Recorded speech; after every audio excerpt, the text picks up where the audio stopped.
Hi, this is Marina from Dark Star Astrology, bringing you the solar eclipse at 8 degrees Pisces on the 26th of February. Pisces Decan 1 is really it's a hugely artistic, imaginative decan, and to have the moon there as well is even more so. And two great artists happen to have their natal moons here, and that was Michelangelo and Leonardo da Vinci. So this decan explores fantasy, the dreamscape, and the surreal, and there will also be a sense of prophecy too. Now, of course, eclipses always bring that kind of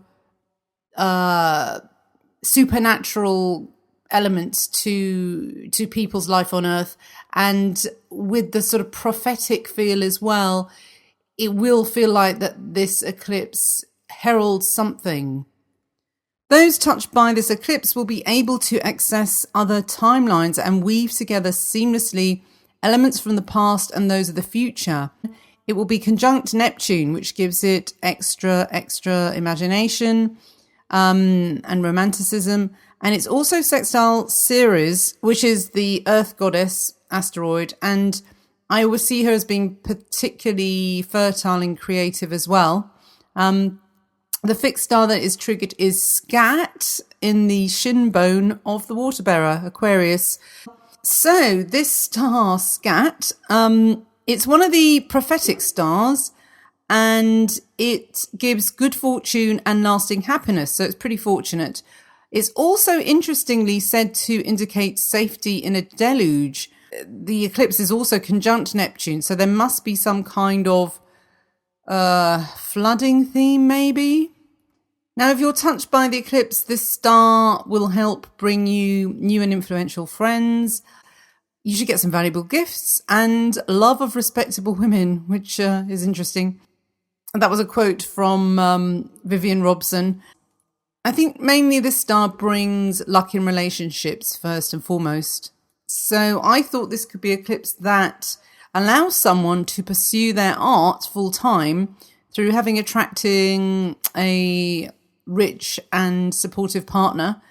Also, drawing sponsorship from others is also very well starred if you have a creative imagination and are connected with what is trending in the collective. So because the solar eclipse is essentially a new moon, both moon and the sun are conjunct Neptune in this. And as I said before, I mean, it's very euphoric. It makes us feel like we're merging with the landscape, and there are problems with boundaries. So the more sensitive will feel a bit like a psychic sponge. But the aspect is also good at challenging perceptions of reality.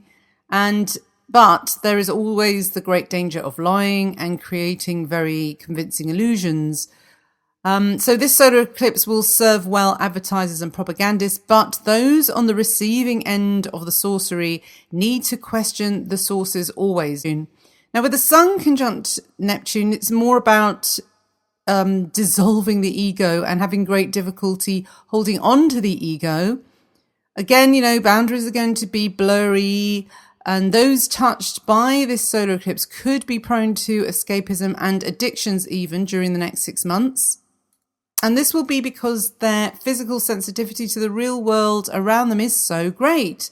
Now, there can be health problems in the collective at this time. I know, a lot of people, there's always illness in the world, but the illness that may be coming out is more to do with lack of armor from external penetration. People who are especially sensitive could suffer health problems at this time. And it's the sort of illness that is just very hard to diagnose, and it might just probably be to do with, I would imagine, changing of diet, because Ceres is involved with this eclipse as well. So it's illnesses that you can't put your finger on, and they're mainly to do with autoimmune problems. So with the moon sextile Ceres then, this is about the collective feeling very nostalgic. Family and ancestry are also very important, and the theme of passing on talents to the younger generation is really strong. The solar eclipse does support benefactors who want to help others, but this in this case, it's more to do with feeding the common people in any way they know how. And there may be laws passed concerning GMOs or food production or working the land. Sun, sextile Ceres, we go back to the artistic thing again. It does inspire great creativity, musical creativity as well, especially with Neptune around as well. In the collective, it could be a time when those who have experienced an easy life thus far might get the cold shower of reality and find that really hard to take. What I'm thinking here is that people have had it too good. They don't realize they've had it so good. And now just moving back a few steps and being a little bit less progressive seems to have had everyone throwing their toys out of the pram. So that's what I think the moon Ceres or this eclipse Ceres might be bringing out. Because, I mean, in terms of when you compare it to the 1930s where there was mass unemployment, people were starving. And did they go around being so violent? I don't think they did. And what I'm referring to here, actually, it's not the protests against the Muslim ban. That was last week. This is to do with the college riots in Berkeley. And I'm just looking at this article in The Spectator. The photo has out of Berkeley Nazi scum. This is Milo Yiannopoulos. And if anyone doesn't know who he is, he's a gay guy who is half Jewish, Greek, and he's also on the right, and he's got a black boyfriend as well. So who's the Nazi here? Yeah, in the article it says, the idea of free speech on campus was dealt a fatal blow. It's undeniable now. The modern Western university, once a bastion of thought experimentation, is now one of the most hostile places on earth to freedom of speech and robust debate. It's insane. It's bloody well insane. Just because Milo's a bit of a fanboy of Donald Trump. Yeah, I know. And he's a provocateur, but it's still freedom of speech. And even if you find him offensive, I just think it's so bloody ironic that you've got out of Berkeley Nazi scum when he's a gay Jew. But you see, that obviously doesn't matter because then you're self-hating. And, it's like same with women, oh, I'm a woman, but if you're on the right, you obviously you're not the right kind of woman or feminist or whatever. Oh, so yeah, we'll tolerate free speech and we'll tolerate women should have a voice only if they're on the left. And it's just ironic as well that it's like, this is also a point that this, Brendan O'Neill is he's the writer of this article. He says, this behavior would be shocking on any campus, but at Berkeley's, it's especially tragic because this was the university where in 1964 and 65, students agitated for freedom of speech. And they staged sit-ins and protests demanding that university management lift restrictions on inviting outside political speakers. Because this is the point. Outside political speakers are going to give you a different viewpoint from what is the approved college curriculum. So as far as I can see, the authoritarian state is coming from the left. It's coming from the left. It's not coming from the right. And I'm sorry to get political again on this eclipse post, but I just cannot ignore it. So that leads me on to the next point of this eclipse, which is Mars triggering. I've been triggered. Mars triggering the Jupiter opposite Uranus, which was in the last eclipse, but and it was more intertwined with the lunar eclipse because it was part of a mystic rectangle. With this, it's kind of happening independently, but we can't ignore it because Mars triggering that opposition is so important. I mean, Mars actually conjuncts Uranus on the day of this eclipse as well. So the fantasy dreamscape that I was talking about earlier has some fireworks exploding in the background. I see this as a bit of a part 2 to the lunar eclipse. And this is really important for Mars too, because it's in Aries, the sign that it rules. So it's going to be extra, extra strong. So generally, Mars conjunct Uranus is going to be freedom fighters and activists. And it will campaign for liberation in all forms. But I would say mostly in the area of sexuality, because Mars is also sex, but it's violent rebellion too. It doesn't mean that these people are necessarily permissive sexually, especially if they're religious. It's just the principle of the matter. So cybersex, spaced out ideas, accidents, shocks, flash in the pan, sexual rebels, fizzling electricity and excitement are the key words for this aspect. And you can see it's brewing up already. Then, of course, Mars is going to be opposite Jupiter as well. And that's a really great combination for a military commander, because it's daring, courageous, pioneering, and busting with red hot sexual energy. And I think this is very descriptive of Milo. Just these aspects seem to sum him up. He seems to embody these energies very well at the moment, and he's absolutely pissing so many people off. Then Jupiter opposite Uranus is quite fanatical in the pursuit of personal freedom, and this is due to the dynamism of the opposition creating sparks from Uranus and amplified by fellow sky god Jupiter. It's an incredibly rebellious and forceful aspect, and can bring great success for those who are plugged into it, especially if they are involved with spiritual or social reformation. And this is why Milo has become so popular, because he's such an interesting case, because he's such a paradox on all levels. He really infuriates the hardcore Nazi skin right wing, but then he also infuriates the far left too, because they don't know what to do with him. Because how can he be right and be gay, and how can he be right and be have a black boyfriend? You know, it's all this. It freaks out their stereotypes of bigotry in the right wing, and a lot of people in the right wing are not bigots actually. So he's this annoying as hell paradox. And he really pisses off feminists as well. And I just think that's really important, because it really challenges the whole notion of identity politics. Like, if you're gay, you're supposed to be this. If you're in a mixed relationship, then you're supposed to be this.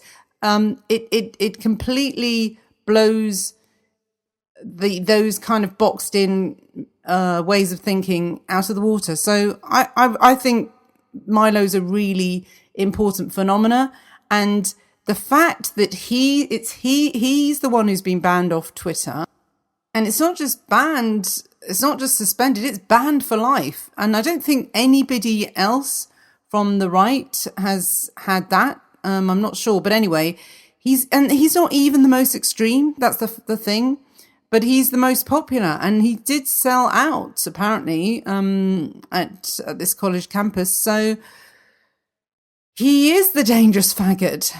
That's the name of his tour. And I think what it really shows is that conservatism is the new counterculture. You know, if it's causing that much of a freak out, then it must be. And we are at a revolutionary point now with this solar eclipse. It has a real euphoric and inspiring feeling about it, despite the fact that there is, like I said, you know, there's fireworks in the background. So therefore, it really is what you make of it. The eclipse could be an almighty disaster, or it could be something amazing, because this kind of energy just doesn't do well in idle hands. Everything that's happening with the Mars triggering the Uranus Jupiter opposition and the Neptunian energy as well. All those together, they are very rich. They are very rich for molding into something fantastic, but they could also really mess up too. So you just have to channel it in the right way. You can't just leave it to sort itself out, because it won't. It needs a framework. I think that's what I was trying to get at. It needs a framework, and then you can go really ornate on it.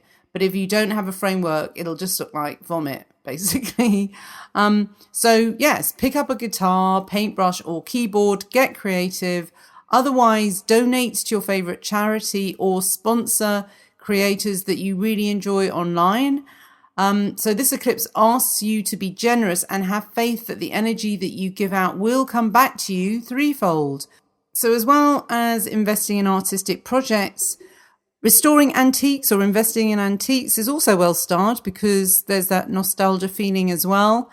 And the theme of the family and ancestral karma is also highlighted. And there may be an inheritance of artistic gifts that are passed through the generations as well. Those touched by the solar eclipse may find that creativity blossoms through connecting with the ancestors. So yes, if you're feeling uninspired, then go somewhere where there is a sort of resonance and a connection. Grandparents might find themselves teaching their grandchild skills such as baking or learning an instrument, and there could be the passing on also of just some plain old-fashioned good advice from the wise elder. Now, the fortunate star Scat makes this solar eclipse less fearful than your average one, but we, of course, cannot ignore the Mars ignition of Uranus-Jupiter. It seems like, this is what I'm thinking is happening, there are two options of how to experience the eclipse, similar to the lunar one as well. And yeah, Western civilization is so divided, and there are those who want to make America, Britain, themselves, whatever, great again, feeling extremely optimistic. But it's really hard to be optimistic when there are so many violent attacks against that. People who think that the past was never great and are now seeing what's going on now as a never-ending stream of victimization. So because it's Neptune, again, Neptune being strong, it could either play the eternal victim, or it can have a spiritual awakening and bow down to something greater than itself. And the ironic thing about getting religion or spiritual through either shamanism, Buddhism, or even regular Christianity is that it's about thinking outside of yourself and bowing down to the Godhead, universe, soul, whatever you want to call it, takes you out of narcissism and selfishness. So it actually does train your willpower. It encourages you to make sacrifices and rein in wilder desires and material greed. Not everything we desire is good for us, and we all know that from the pain suffered after an abusive relationship based on love addiction ends.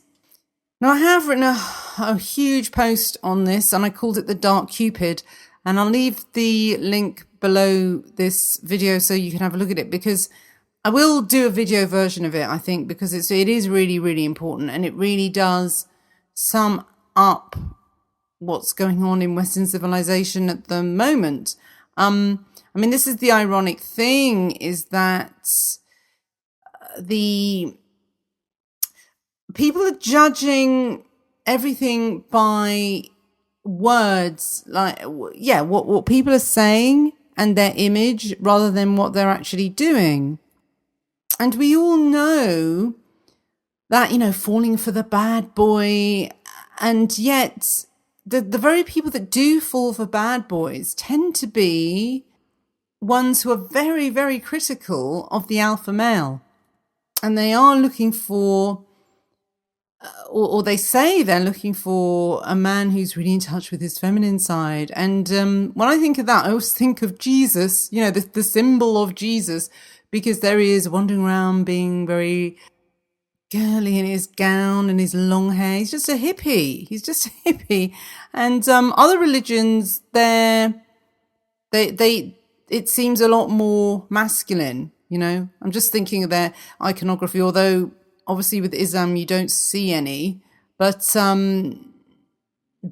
know that they seem to be much more of a kind of warrior side to them. We don't see that with Jesus, which is ironic. I just think it's really odd that Christianity has become so is associated with the Crusades and violence and all this terrible stuff, when Jesus himself was such a hippie. It's very weird.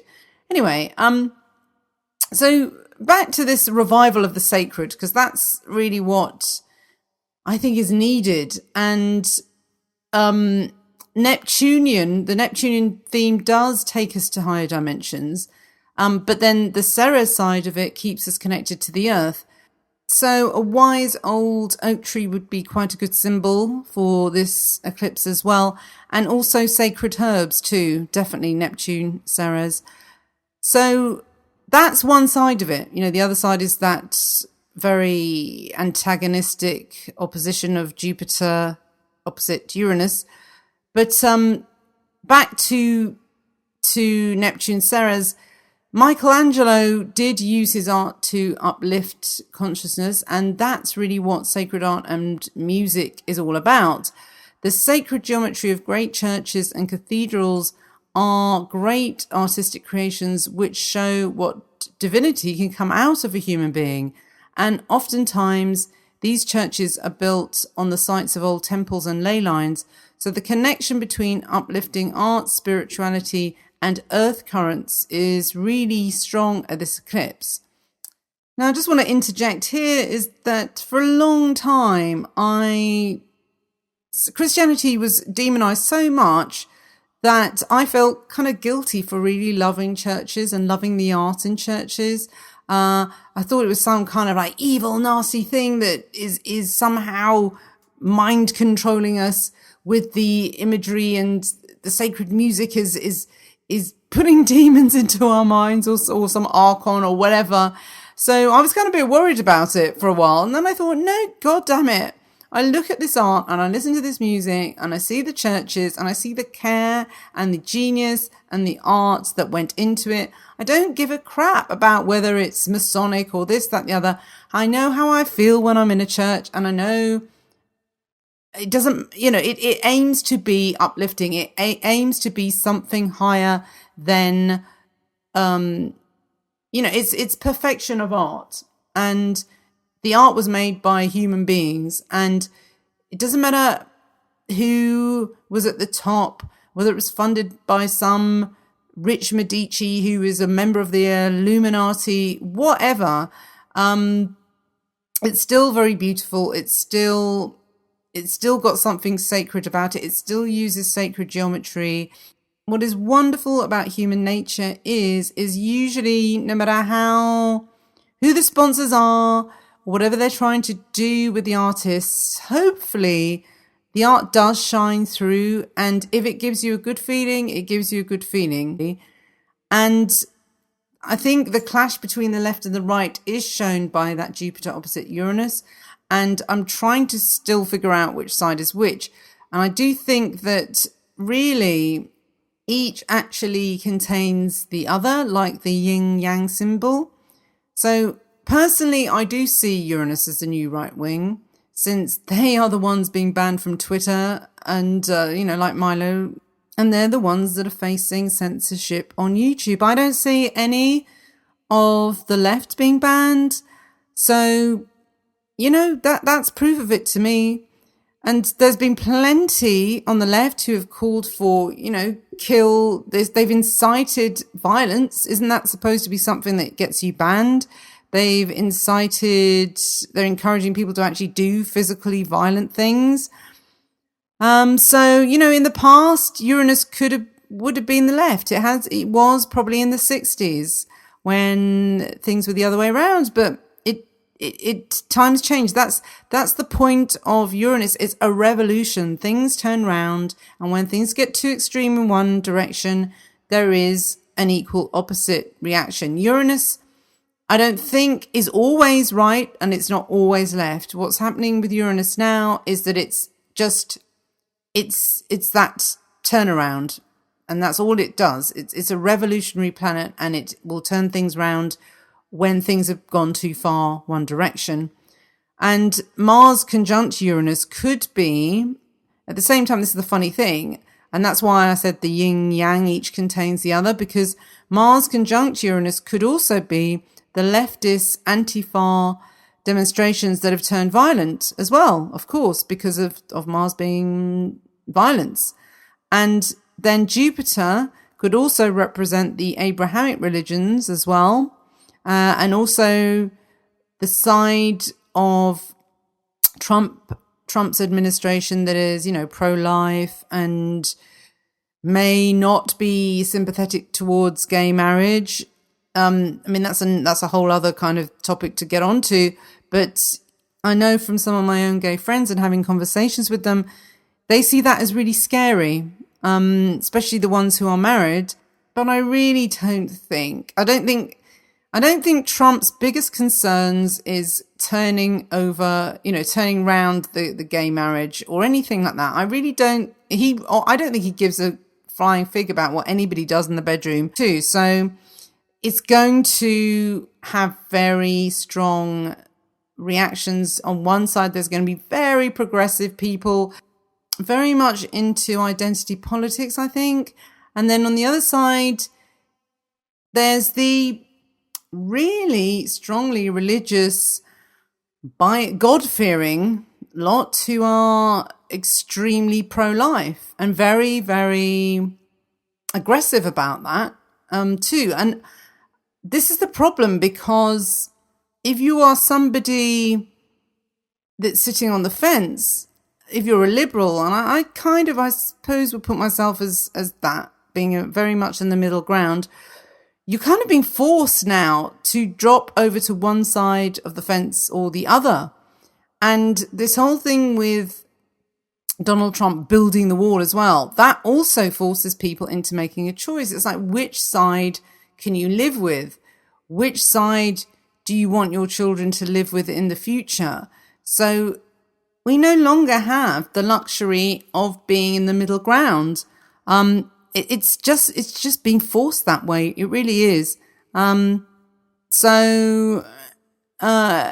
really doesn't, but it shouldn't be. We shouldn't be forced into that. But unfortunately we are.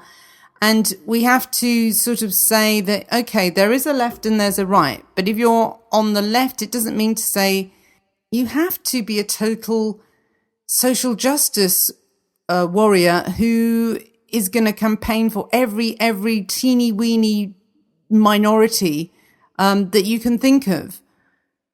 Just as on the other side, it doesn't mean you have to be a Christian fundamentalist to be on the right either.